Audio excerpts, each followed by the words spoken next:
Maithili express की शानदार प्रस्तुति।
म्यूजिक बाय डीजे गुड्डू राज।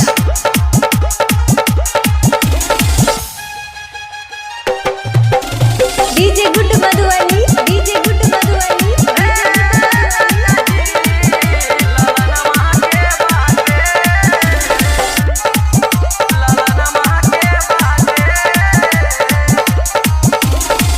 छठी माई जे तक है होई जोरा सनतान हो, गोतनी ननदिया नहीं करी है अपमान हो।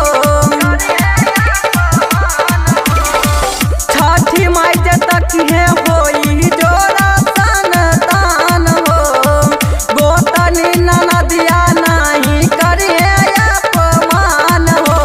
कपार पर दौड़त बाबा उठावने चलन मोर साथे, कपार पर दौड़त बाबा उठावने चलन मोर साथे। ए पियाबू ललन माँ के बाटे, ए राजाऊ ललन माँ के बाटे, ललन माँ के बाटे। म्यूजिक बाय डीजे गुड्डू राज।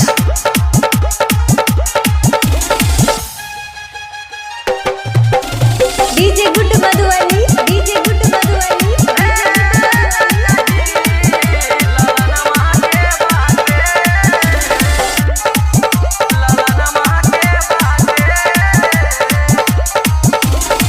कहसे लागल दौरा सुपवाह करे चरमरातवा, पूछ दूरी आगे चल छठी माई के घाटवा।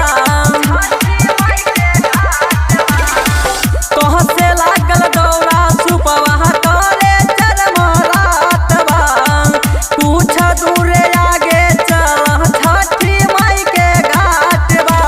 घाटवा के ये निशानी के लवा के बाटे, घाटवा के ये निशानी के लवा के बाटे। ए पियाबू ललन माँ के बाटे, ए राजाऊ ललन माँ के बाटे, ललन माँ के बाटे। म्यूजिक बाय डीजे गुड्डू राज।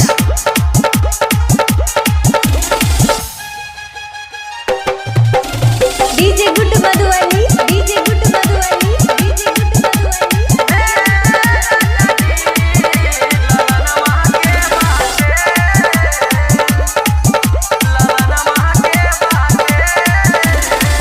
रहाई तरया मरजी त घाट पर कहनी ले गुहार हो, सुहनी नाय छठी मैया बांझिन के पुकार हो।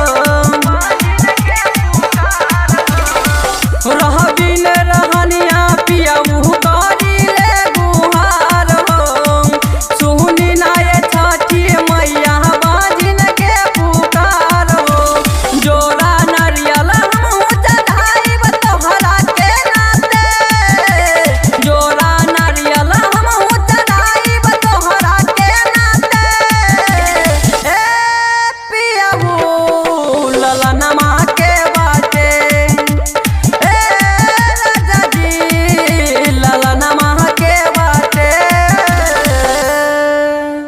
रिकॉर्डिंग स्टूडियो बलुआहा।